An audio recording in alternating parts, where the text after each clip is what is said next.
motherfucking yeah.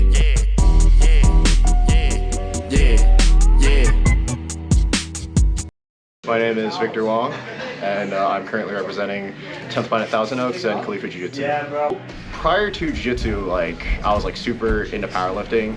I joined the college powerlifting club, and I was really into that for a number of years. But then I found that at a certain point, it was just doing the same thing in and out, and I was also a really avid gamer too. So Jiu-Jitsu kind of scratched both itches for me. It allowed me to be a gamer, but at the same time have that experience of being an athlete and getting out there and working. So I got to combine the nerdy gamer aspect of min-maxing everything, building building my deck, and then going out to tournaments to play my deck, and then meeting up with people and then discussing what strategies we're using and stuff. So as far as video games go, more recently I've been playing a lot of single player games like Elden Ring, but before that it was a lot of competitive games like League of Legends and a little bit of Overwatch, but mostly League of Legends. I am an assistant coach at Khalifa Jiu-Jitsu, so a lot of my training has changed, especially over the years with injuries and stuff, and just being in the game for it's not, in the grand scheme of things, it's not that long, 6 years and some change, but I've been finding that finding ways to balance fun things that I'm interested and excited to do versus the chores, which is things that you have to maintain, your escapes, your guard retention, etc. So as a coach, I've been having a lot of fun designing practices that I would want to take and that are based off of just live games with high variability and not a lot of just static drilling. And tell me a little bit about what your thoughts are on the Quintet competition.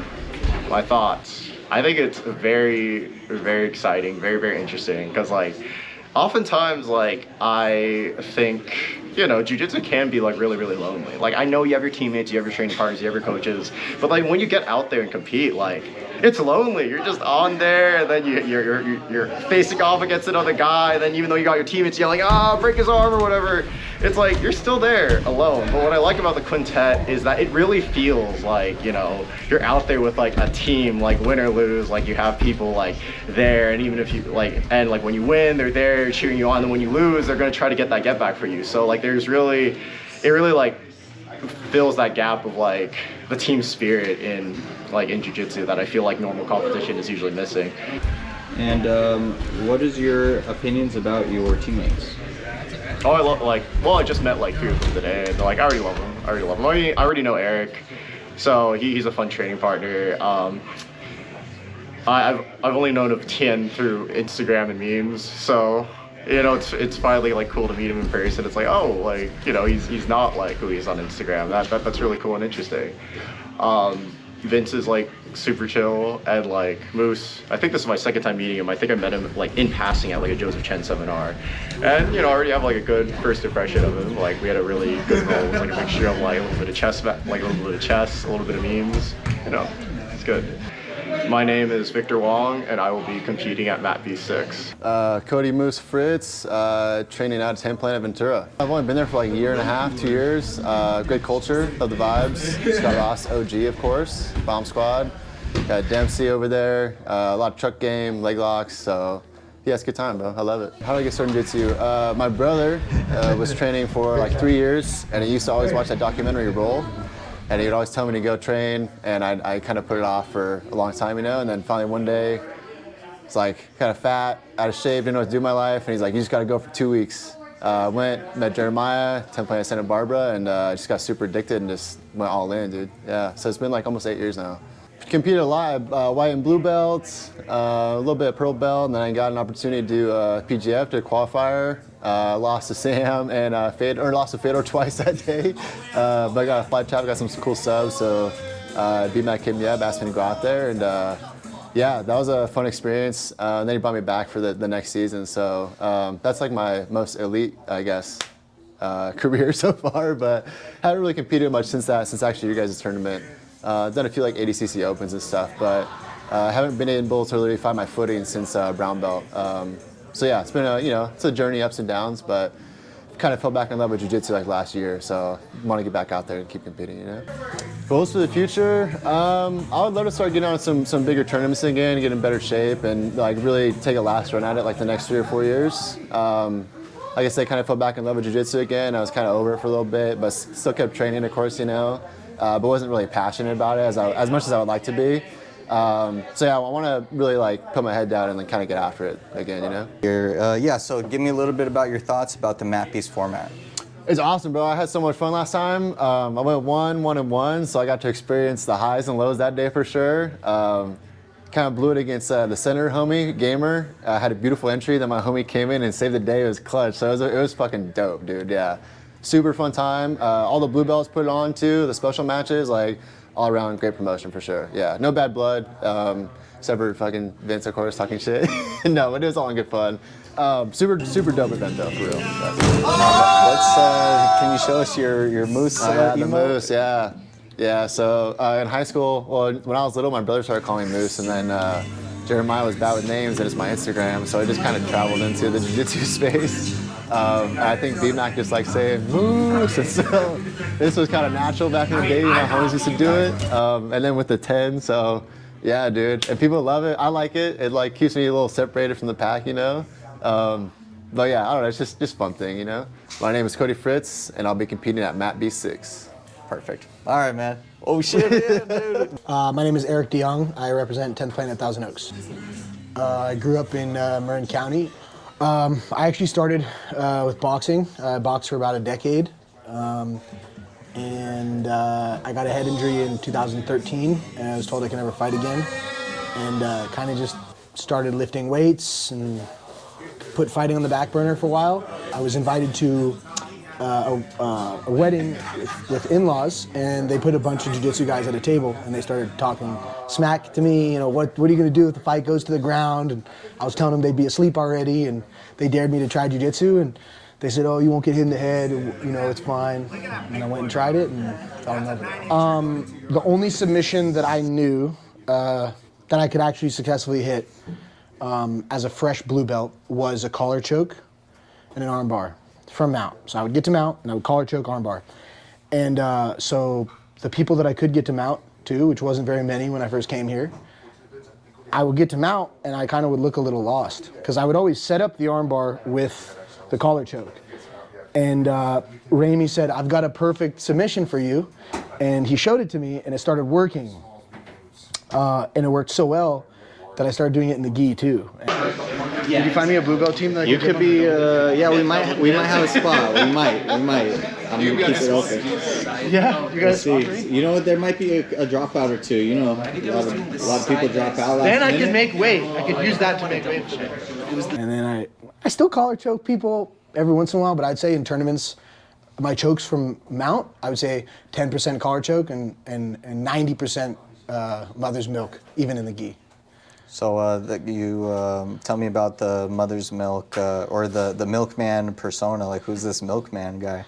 I didn't have an Instagram. I never had an Instagram. I was always kind of like to just stay off of social media. And everybody here at 10th Planet Thousand Oaks was like, you got to make Instagram. You got to make Instagram. And they kind of peer pressured me a little bit. So I'm like, I don't know what my name should be. And it just came as an idea because I was hitting mother's milk on everybody. So we just did it as a joke, and now like it's kind of growing a little bit. I was at Naga recently, and people I didn't know were like, "Oh, Milkman, what's up?" I'm like, "My name's Eric, dude. Nice to meet you." My coaches, I think I have the best. I'm not very good at jiu-jitsu. I have the best coaches in the world, hands down. That's the only reason I have any success is my coaches. Eric Ramey, best no-gi coach in the world. Sam Rajabi, best judo coach. Phenomenal coaches. I am Eric DeYoung, AKA the Milkman, and I will be competing at Matt Beast. Is this an entry you've been doing a lot, or is this something that you kind of been working on recently? This leg shelf is an old entry position. It's not utilized as much, but it's been around for a long time. It's a very effective entry from top positions. There's only like a handful from top that you can really utilize, like backstepping and leg drags, and this is one of the that's underutilized, which is a leg shelving. So you can leg spin, you can leg drag, you can backstep, and you can leg shelf, and this is one of the best options. Yeah. I grew up in Jersey, upper New Jersey area, and around New York. My family's like in and out there, and I have to believe it or not, I was an actor, and that feels so long ago. Thank God in the past, but I was like during a period of time I was thinking about what am I going to do to get myself into shape. There's a period of time where things weren't kind of going well in the acting scene and stuff, and then my friend of mine got me into MMA. I remember the first match I ever saw was George St. Pierre versus BJ Penn 1. I mean, I'd seen the old UFCs, but it'd been like a break from like the old school Hoist Gracie's, you know? And I was like, oh wow. And then I got into Pride, and I was like, you know what, I should train in some MMA. So I went to a couple places and then found Henzo's in New York, and I was like, this place is awesome. I took a class, and I was like, you know what, this is what I want to do. I want to do jiu-jitsu, maybe not get punched in the face. And so it was really just supposed to be like a thing to get into shape, get in complement to that, and just kind of like, you know, be a fan of MMA and whatever, but do jiu-jitsu. And that was how it started. And then I got kind of just addicted to jiu-jitsu. And over the years, within that 20-year period, I was an actor. About 10 years into jiu-jitsu, I was like, oh, wait a minute. I love this thing way more than acting. What am I doing wasting my life pursuing this thing that I no longer have a passion for, and it's not really my calling. This thing is like my calling. And I should be doing this. So then I made the switch over about 10 years ago. And then, so now it's been about 22 years or so doing jiu-jitsu. Yeah, so that's in a nutshell. So I started there, and then about 5 years into my journey, I was there at Henzo's for 5 years, and then I moved out to here for pursuing of acting. But I was like, oh yeah, Eddie, and I've been exploring his material and this stuff. And so I went and started working with Eddie, and been with 10th Planet ever since. I'm very fortunate. I feel like I've been able to learn from the two greatest no-gi minds ever in the sport. Some of the two greatest, people that have evolved the sport in general. I got into no-gi at about, 6 months into doing jiu-jitsu. At the time, it was all just gi and with the beginners classes there. And then one of my friends I was training with was like, hey, you know, you're doing this like high guard stuff. You should look into this guy, Eddie Bravo. And I was like, I don't know, who the fuck's Eddie Bravo? And then, sorry if I'm a curse. And then I was like, all right, I looked into it, I was like, yes, this makes sense. And then as I was exploring that, it worked well for me, all his stuff.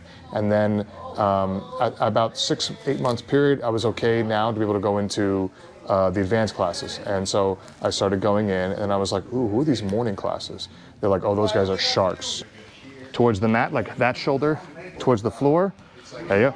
Now that would force them into a turn, and then you'd finish into the side. Make sense? Yeah, makes sense. No, I was like, I'm going in, right? So I dived in, and then I was there for those years. And at the time, they were monsters, but they had no like competitors. He had like George St. Pierre would drop in, and like, people like that for MMA. But it was really just this very small group of people. It was like maybe sometimes the classes were like 10 people. Sometimes it would be more to 20, 30. But they were all over the place. And I was learning all this amazing no-gi material, and for me it was like, oh great, I'm learning from this amazing wizard, who kind of like a little secret known guy, but no one knew him at the time. And then I was also interested in Eddie stuff. And then when I had to move out here for acting, it wasn't like a loyalty thing, right? It was just like, oh, well, I'm gonna study with Eddie, that's awesome. I've been fascinated by his stuff. I know Sean Williams was out here, but I didn't know anything about him other than he was just a guy. A couple of the people from there were like, and old friends of mine from there were like, why didn't you continue with him? I was like, it wasn't, I don't know, I didn't think like that. It was like, I want to work with Eddie, that's cool. I've been fascinated by that stuff. And I wasn't planning on being involved in the sport as like a, in a team sense or anything. It was just the thing on the side. Yeah, so, okay, so originally at one point, Eddie was like, I want you to start teaching. And I was like, okay, I'll get into this thing. And then I found, okay, I had a skill at this and I was really enjoying it. And I started on as a coach there. Okay, and I started becoming good at coaching the guys and helped a few of the guys, kind of took them under my wing and helped some of them grow, right? And then I started 10th Planet Pasadena with Campella. So it was this idea of joint. I didn't know what I was kind of getting myself into. I just knew that this is the direction I wanted to take my life in now. 2 wedges, right? One that stops the heel slip, one that stops the knee slip.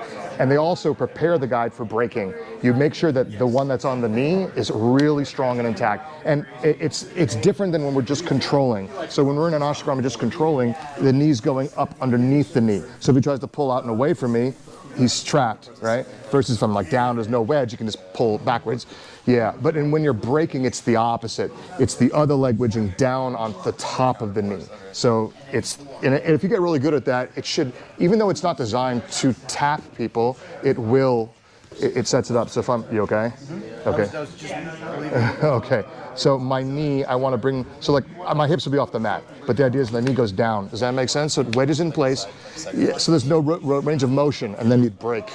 You break through by pulling. Does that make sense? Yeah. It's different. It's been exciting. I have to think about pushing all my guys out there and promoting it, and we have our own theme. You know, I think one of the trends for most 10 Planet schools is figure out what is the pop culture theme that works for you. And I was like, all right. I was like, okay, Thousand Oaks. What am I into? At first, I wanted to do something that was like futuristic, and I couldn't. This guy had to do a logo, and it was kind of like a Tron thing, and I was like, that doesn't make sense. And then I was like, Thousand Oaks. Oh, 1000 T1000. T1000. And I'm a huge Terminator fan, so I was like, that's my jam. That's the logo. T1000, Thousand Oaks, Terminator. Let's go. Nice. I love this format. I think it's amazing, and I think Matt Beast has done an amazing job with this. When I was first watching Quintet, I thought it was awesome from back in the day. I thought that it kind of lost its way a little bit, honestly, with the CJI. I think with the rounds, I understand what he was going for, and then he even saw the problem in the first day where it was like he needed to give him incentive. But when you keep it sub-only, I think is the real way to go for this tournament, because it's really about, it's very hard to make jiu-jitsu normally a team-oriented thing. There's the teams you train with, but it's very solo when you're out there. You're in your tournament, you're pursuing your thing, but this breaks that barrier where suddenly it adds all kinds of different strategic elements to it. It's like, can someone who's light knock out a bigger guy? Can you bring someone new? Sometimes it also highlights skills that are often neglected because they're not important to other tournaments, like with points. Like, are you just untappable? Are you that guy that cannot be tapped? You're an amazing weapon for this kind of situation because you can be sent in to take somebody out. Whereas in a points tournament, you might never win because someone else is just so positionally oriented on you. So it highlights other aspects of jiu-jitsu that are very important too. So I think it adds an interesting dynamic. It also adds more of an element to the coaches with strategy, which doesn't always happen in other tournaments. I want to thank Scott and Dempsey for letting me on board and working this whole thing out. I want to thank Kui for putting this together. I think this is going to be one of the brightest tournaments coming forward. And I also got to say a huge thank you to Eddie. I owe everything to Eddie. He's my teacher, my sensei. I wouldn't be where I am without him. He's grown the best organization in the world, and I owe him a lot. So I want to say thank you, Eddie. Love you, brother.